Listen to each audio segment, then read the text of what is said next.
అందరికీ నమస్కారం. తెలుగు కథామాలికకు స్వాగతం. ఈనాటి మన కథ బాధ్యత. తాతయ్య, నన్నెత్తుకో తాతయ్య అంటూ చిన్న మనవడు, తాతయ్య నన్ను బయటకు తీసుకెళ్ళు అంటూ పెద్ద మనవడు. అంతలో నాన్న బ్రేక్ఫాస్ట్ తిన్నారా? పెద్ద కొడుకు గొంతు. మందులు సమయానికి వేసుకోండి అంటూ చిన్న కొడుకు మందలించగా, ఏమండి, ఈరోజు భోజనానికి ఏం వండమంటారు అంటూ భార్య పిలవగా, ఇంతలో వర్షం శబ్దంతో కళ్ళు తెరిచాడు.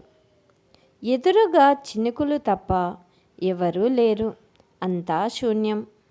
తన ఆలోచనల నుండి బయటకు వచ్చిన చలపతి గారు, చూసావా సుమతి, వృద్ధాప్యంలో ఒంటరిగా బ్రతకడం చాలా కష్టం అనుకుంటూ కుర్చీలో నుంచి లేచి తన వంటగదిలోకి వెళ్ళారు. అసలు చలపతి గారు ఎవరు? ఒంటరిగా ఎందుకు ఉంటున్నారు? రామచంద్రాపురం స్కూల్లో హెడ్ మాస్టర్గా పనిచేస్తూ చలపతి గారు వృత్తి నుండి పదవీ విరమణ పొంది 8 సంవత్సరాలయ్యింది. భార్య సుమతి, 2 కొడుకులు సత్యం, శివం. 2 కొడుకులు ఇంజనీరింగ్ చదివి సాఫ్ట్వేర్లో ముంబై లాంటి పెద్ద నగరాల్లో ఉద్యోగం సంపాదించుకున్నారు. ఉద్యోగాలు వచ్చాక ఇద్దరికీ పెళ్ళిళ్ళు చేశారు. 2కి ఒక్కొక్క కొడుకు కూడా ఉన్నాడు. కొడుకులిద్దరూ ఉద్యోగ నిమిత్తం ముంబైలో ఉండవలసి వచ్చేది. కావున భార్యతో కలిసి చలపతి గారు రామచంద్రాపురంలోనే సొంతింట్లో ఉండేవారు. సుమతి చాలా మంచి స్వభావం కలది.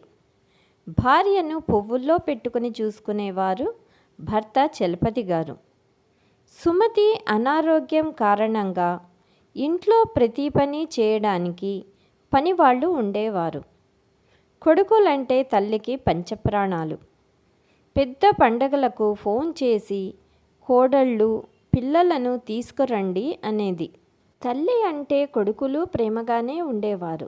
కావున అన్ని పండుగలు తల్లి తండ్రితో కలిసి జరుపుకునేవారు. ఆరోగ్యం క్షీణించటంతో సుమతి 4 సంవత్సరాల క్రితం మరణించింది.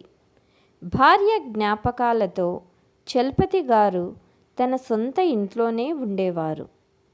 ఇంట్లో పనులన్నీ చేయటానికి పనివాళ్ళు ఉన్నారు. నెల నెల వచ్చే పెన్షన్ డబ్బులు మరియు తన ఆస్తి, ఇలా దేనికి తక్కువ లేకుండా బతకగలరు. తక్కువంటూ ఉందంటే అది కేవలం తమ అనేవారు లేకపోవడం. సుమతి బ్రతికి ఉన్నప్పుడు కొడుకులు కుటుంబంతో తల్లి తండ్రి వద్దకు ఏటా 2 సార్లైనా వచ్చేవారు. కానీ సుమతి పోయాక ఊర్లోని తండ్రి దగ్గరకు రావడం తగ్గించేశారు 2 కొడుకులు. గత 2 సంవత్సరాల నుండి ఒక్కసారి కూడా రాలేదు. ఒక్క కొడుకు కూడా తండ్రితో మాట్లాడే సమయమే ఉండదు. 2 కొడుకులు తమ జీవితాల్లో చాలా బిజీగా ఉన్నారు. వారు తమ తండ్రితో నెలలో 2 సార్లు ఫోన్ చేసి మాట్లాడేవారు. కేవలం తండ్రి బాగోగులు అడిగి ఫోన్ పెట్టేసేవారు. చలపతి గారు చాలాసార్లు కొడుకులకు చెప్పారు, మీ అమ్మ నన్ను వదిలి వెళ్ళినప్పటి నుండి ఈ ఇంట్లో ఒంటరిగా ఉండలేకపోతున్నాను. మీ అమ్మ ఉన్నప్పుడు ఎలాగోలా ఇద్దరం ఒకరికి ఒకరం తోడుగా ఉండేవాళ్ళం. కానీ ఇక ఉండలేకపోతున్నాను. మీ ఇద్దరి దగ్గర ఉంటూ మనవళ్లతో కాలం గడుపుతూ వృద్ధాప్యంలో జీవించాలనుకుంటున్నాను. కానీ కొడుకులు చలపతి గారి మాటలు పట్టించుకునేవారు కాదు. ఒక చెవితో విని ఇంకో చెవితో వదిలేసేవారు. ఆ రోజు భార్య సుమతి సంవత్సరికం. హాలులో ఒంటరిగా కుర్చీలో కూర్చున్న చలపతి గారు తన భార్య సుమతిని గుర్తు చేసుకుంటూ భావోద్వేగానికి లోనయ్యారు. ఎందుకంటే 4 సంవత్సరాల క్రితం భార్య సుమతి ఇదే రోజున తనను విడిచి వెళ్ళిపోయింది. ఈ 4 సంవత్సరాలు చలపతి గారు ఒక్కరే ఈ ఇంట్లో కాలం గడిపారు. ఒక్క కొడుకు కూడా తండ్రిని చూడటానికి రాలేదు. కొడుకులను ఇంత పెద్ద చదువులు చదివించి తప్పు చేశానా అనుకునేవారు చలపతి గారు. తల్లి మరణించినప్పుడు కూడా 15 రోజుల సెలవు తీసుకొని వచ్చారు. ఆ తర్వాత ఇక తండ్రిని ఈ ఇంటిని ఎవరూ పట్టించుకోలేదు. కానీ సుమతి పోయాక ఊర్లోని తండ్రి దగ్గరకు రావడం తగ్గించేశారు ఇద్దరు కొడుకులు. గత 2 సంవత్సరాల నుండి ఒక్కసారి కూడా రాలేదు. ఒక్క కొడుకు కూడా తండ్రితో మాట్లాడే సమయమే ఉండదు. ఇద్దరు కొడుకులు తమ జీవితాల్లో చాలా బిజీగా ఉన్నారు. వారు తమ తండ్రితో నెలలో 2 సార్లు ఫోన్ చేసి మాట్లాడేవారు. కేవలం తండ్రి బాగోగులు అడిగి ఫోన్ పెట్టేసేవారు. చలపతి గారు చాలాసార్లు కొడుకులకు చెప్పారు, మీ అమ్మ నన్ను వదిలి వెళ్ళినప్పటి నుంచి ఈ ఇంట్లో ఒంటరిగా ఉండలేకపోతున్నాను. సుమతి, నువ్వు ఈ ఇంట్లో ఉన్నప్పుడు ఇల్లు ఎంత కళగా ఉండేది. పిల్లలు చిన్నగా ఉన్నప్పుడు ఇల్లంతా సందడిగా ఉండేది. కానీ ఇప్పుడు పెద్దవారయ్యారు. వాళ్ళ ఉద్యోగ జీవితాలలో బిజీ అయిపోయారు. ఈ వృద్ధాప్యంలో నువ్వైనా నాకు తోడు ఇవ్వలేదు కదా అంటూ భార్యను గుర్తు చేసుకుంటూ కళ్ళల్లో నీళ్లు తిరిగాయి చలపతి గారికి. ఇక విశ్రాంతి తీసుకునే సమయం కావటంతో తన గదిలోకి వచ్చి మంచం మీద పడుకున్న చలపతి గారు, వృద్ధాప్యంలో ఒంటరిగా గడపలేకపోతున్నాను. నా కొడుకులకు ఎందుకు ఈ విషయం అర్థం కావటం లేదు. చలపతి గారు మళ్ళీ 10 రోజుల తర్వాత మొదటగా ఉదయం 5 గంటలకు పెద్ద కొడుకుకు ఫోన్ చేసి, బాబు, ఇప్పుడైతే నువ్వు ఇంట్లోనే ఉంటావు కదా అని ఫోన్ చేశాను. మళ్ళీ కాసేపు అయ్యాక ఆఫీసులకు వెళ్ళిపోతారు అని ఉదయాన్నే ఫోన్ చేశాను అన్నారు. అసలు నేను ఎందుకు ఫోన్ చేశానంటే, వచ్చే నెలలో దీపావళి పండగ వస్తుంది కదా, నువ్వు తప్పకుండా కోడల్ని మనవడని తీసుకొని ఇక్కడికి రా. అలాగే మీ అమ్మ మరణించాక నువ్వు అస్సలు రాలేదు అన్నారు చలపతి గారు. అప్పుడు పెద్ద కొడుకు, మీకు చెప్పడమే మర్చిపోయాను. నేను ఇప్పుడు ఉంటున్న సొసైటీలో పెద్ద ఇల్లు కొని వారమయ్యింది. నా సొంత ఇంట్లో మొదటి దీపావళి జరుపుకోవాలనుకుంటున్నాను. నాకు రావడానికి అవ్వదు అని తండ్రి ఇంకొక మాట మాట్లాడే సమయంలోనే ఫోన్ పెట్టేశాడు. బాబు సత్యం, హలో హలో అంటూ తండ్రి, ఓ పెట్టేశాడా అంటూ తను కూడా బాధగా ఫోన్ పెట్టేశాడు. సరే, చిన్న కొడుకు శివంకు ఫోన్ చేసి రమ్మంటాను అని చిన్న కొడుకుకు ఫోన్ చేశాడు. హలో బాబు శివం, ఎలా ఉన్నావు? ఉదయం 5 గంటలకి ఫోన్ చేయటానికి కారణం, కాసేపు అయ్యాక నువ్వు ఆఫీస్కి వెళ్ళిపోతావు. నీతో మాట్లాడలేకపోతున్నాను. అందుకే ఇంత ఉదయమే ఫోన్ చేశాను. అసలు విషయం ఏమిటంటే, వచ్చే నెల దీపావళి పండుగకు కోడల్ని మనవడిని తీసుకొని ఇక్కడికి వచ్చేయి. అందరం కలిసి జరుపుకుందాం. మీ అమ్మ కూడా ఎప్పుడూ అదే కోరుకునేది కదా అన్నాడు. అంతా నిశ్శబ్దంగా విన్న చిన్న కొడుకు, నీకంటే పని పాట లేదు, నాకు పని లేదనుకున్నావా? ఇంత పొద్దున్నే ఫోన్ చేసి విసిగిస్తున్నావు. పండగ లేదు, ఏమీ లేదు, ఫోన్ పెట్టేయ్ అన్నాడు శివం. కొడుకులిద్దరి నుండి ఇటువంటి సమాధానం వచ్చాక మౌనంగా ఫోన్ పెట్టేసి తన మంచం మీద కూర్చుండిపోయారు చలపతి గారు. ఉదయం సమయం కావటంతో వాకింగ్కి బయలుదేరారు. దారిలో ఆలోచిస్తూ, నాకంటూ కోరిక ఉండకూడదా? నా మనవడితో సమయం గడపాలని, కోడలు కొడుకును చూసుకోవాలని. నా ఇద్దరు కొడుకులు ఒక్కరోజు తండ్రి కోసం సమయాన్ని కేటాయించలేనంత బిజీగా ఉన్నారు అని కోపంతో ఇద్దరు కొడుకులపై అరుస్తూ చలపతి గారు వాకింగ్ చేస్తూ ఒక నిర్ణయం తీసుకున్నారు. కొడుకులు రాము అన్నారు, కొడుకుల వద్ద సమయం లేదు. అయితే ఏమైంది? నా వద్ద సమయం ఉంది కదా, నేను వెళ్ళగలను వాళ్ళ దగ్గరికి అంటూ ఆలోచిస్తూనే అతని కళ్ళల్లో ఒక ఆశతో కూడిన మెరుపు. ఇంటికి తిరిగి వచ్చాక పెద్ద కొడుకుకు మళ్ళీ ఫోన్ చేస్తాడు. బాబు సత్యం, నీ వద్ద సమయం లేదు, అయినా పర్వాలేదు, నాకు మనవడిని చూడాలని ఉంది. ఈ ముసలి తండ్రి వద్ద ఎటువంటి పని లేదు, చాలా ఖాళీగా ఉన్నాను. నేను నీ వద్దకు వద్దామనుకుంటున్నాను. సరే నాన్న, లేట్ ఎందుకు, వచ్చేయ్. కాకపోతే నా కొత్త ఇంట్లో ఇంకా పని జరుగుతుంది, ఇంకా 2 నెలలు పట్టొచ్చు. నీకు సపరేట్ గది లేదు. ఇదే సొసైటీలోని నా పాత ఇల్లు ఖాళీగానే ఉంది, అక్కడ ఉందువు కానీ వచ్చేయ్ నాన్న. అక్కడే నీకు రోజువారీ సరుకులు, ఉండటానికి కావలసిన అన్ని ఏర్పాట్లు చేస్తాను. నువ్వు వచ్చేటప్పుడు నీతో పాటు పని వాళ్లను తీసుకొనిరా, నీకు మందులు ఇవ్వటానికి, వండటానికి. ఇక్కడ ఎవరూ ఖాళీగా లేరు అన్నాడు పెద్ద కొడుకు. పెద్ద కొడుకు చెప్పిన మాటలు విన్న చలపతి గారు ఏమీ మాట్లాడలేక నిలబడిపోయారు. కొడుకు దగ్గరికి వెళ్ళాక కూడా మనవడు, కొడుకు, కోడలు అందరితో కలిసి ఉండనప్పుడు విడిగానే ఉండవలసి వస్తే ఇక వెళ్ళడం ఎందుకు?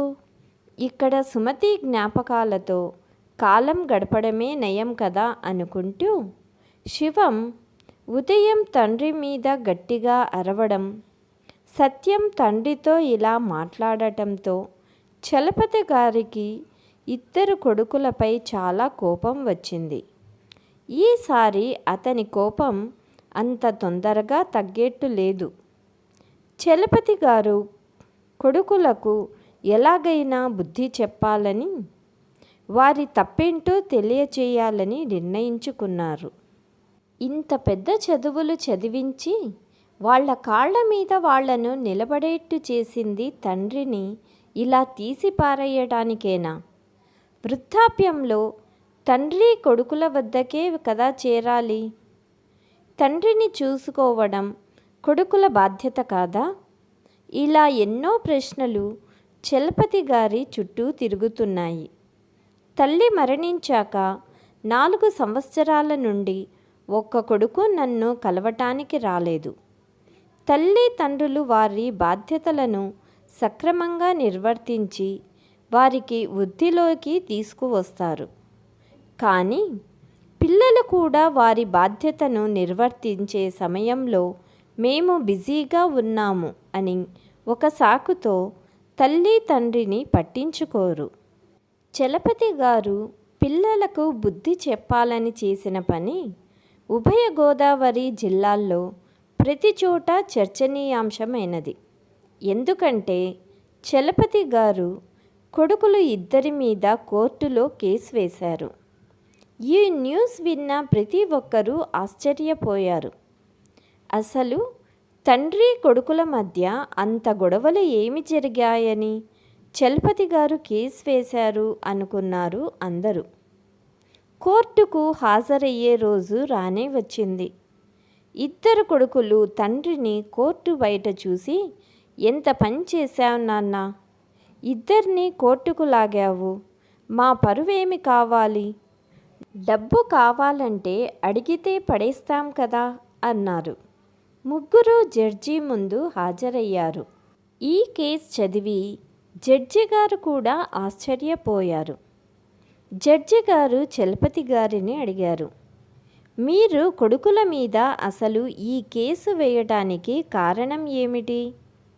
అప్పుడు చలపతి గారు, ఈ వృద్ధాప్యంలో కొడుకుల నుండి దక్కవలసిన నెల డబ్బులు నాకు అందేలా చూడండి అన్నారు చలపతి గారు. అది మీ హక్కు, ఇందులో కోర్టు కేసు వేయవలసిన అవసరం ఏముంది? మీరే వారిని అడగవచ్చు కదా అన్నారు జడ్జి గారు.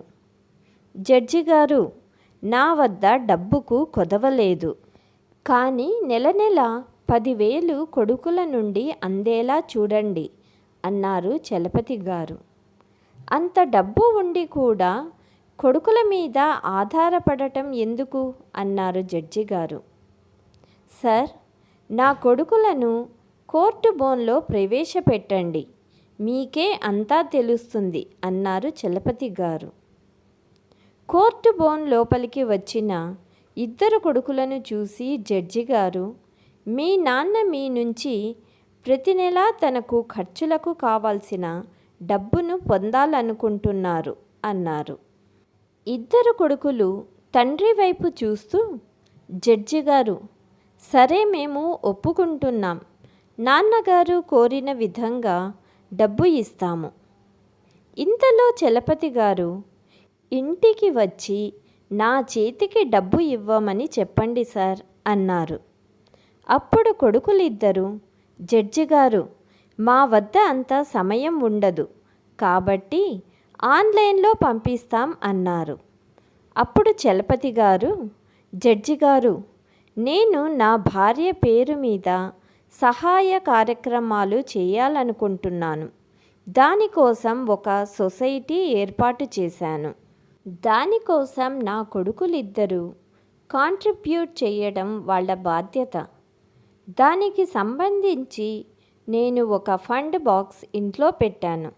అందువల్ల వీళ్ళు ఇద్దరూ నెల నెలా వచ్చి అందులో స్వయంగా డబ్బు వేయాలి. ఇద్దరికీ ప్రతి నెలా వీలు కాకపోతే 3 నెలలకోసారి కుటుంబంతో కలిసి వచ్చి అందులో డబ్బు వేయమని చెప్పండి అన్నారు. మీ తండ్రి గారు చెప్పింది సబబుగానే ఉంది కనుక మీరు వీలు చూసుకొని మీ బాధ్యతగా వెళ్ళి డబ్బు వేయండి అన్నారు జడ్జి గారు. కేసు అయిపోయిందని అందరూ బయటకి వెళ్ళిపోతుండగా జడ్జి గారు చలపతి గారిని ఆపి, ఏంటయ్యా చలపతి, నాకొక విషయం అర్థం కాలేదు. నీకేమో డబ్బుకు కొదవలేదు, అలాంటిది కేవలం 10,000 కోసం ఎందుకిలా చేశావు అని అడిగారు. దానికి చలపతి గారు నవ్వుతూ, జడ్జి గారు, ఒక వయసు వచ్చాక తల్లి తండ్రి ఏమి కోరుకుంటాం, పిల్లలతో కలిసి ఉండాలని. నా కొడుకులిద్దరూ జీవితమనే పయనంలో ఎంతగా బిజీ అయ్యారంటే నా కొడుకుల ముఖాలు చూడటానికి తహతహలాడిన సమయాలున్నాయి. మనవాళ్లతో సమయం గడపడానికి ఎదురు చూశాను, కానీ నా కోరిక తీరలేదు. వృద్ధాప్యంలో తల్లి తండ్రి కడుపున పుట్టిన సంతానం నుండి ఆశించకపోతే ఇంకెవరి నుండి ఆశించాలి? అందుకే ఈ విధంగా అయినా 2 కుటుంబాలతో నా ఇంటికి వస్తారని ఆశిస్తున్నాను. అలాగే వాళ్ళ బాధ్యతగా తల్లి కోసం చేపట్టిన సహాయ కార్యక్రమాలలో కొడుకులు పాలు పంచుకుంటారని ఆశిస్తున్నాను అన్నారు చలపతి గారు. వృద్ధాప్య దశలో కొడుకులతో గడపడానికి ఒక తండ్రి పడే ఆరాటం విని జడ్జి గారికి కూడా కళ్ళు చెమర్చాయి. తండ్రి చెప్పింది విన్న కొడుకులిద్దరూ, మమ్మల్ని క్షమించు నాన్న, సంపాదిస్తున్నామనే వ్యామోహంతో అసలు నీ సంగతి పట్టించుకోలేదు. ఇప్పటి నుండి వీలైనప్పుడల్లా నీ వద్దకు వస్తాము. మా బాధ్యతగా అమ్మ కోసం చేపట్టిన కార్యక్రమాలు దగ్గరుండి చూసుకుంటాము అంటూ తండ్రిని హత్తుకున్నారు. మీకు ఈ కథ నచ్చిందనే అనుకుంటున్నాను. మీ అమూల్యమైన అభిప్రాయాలను కామెంట్ రూపంలో తెలియచేయండి. Please like, share and subscribe my channel. Thank you.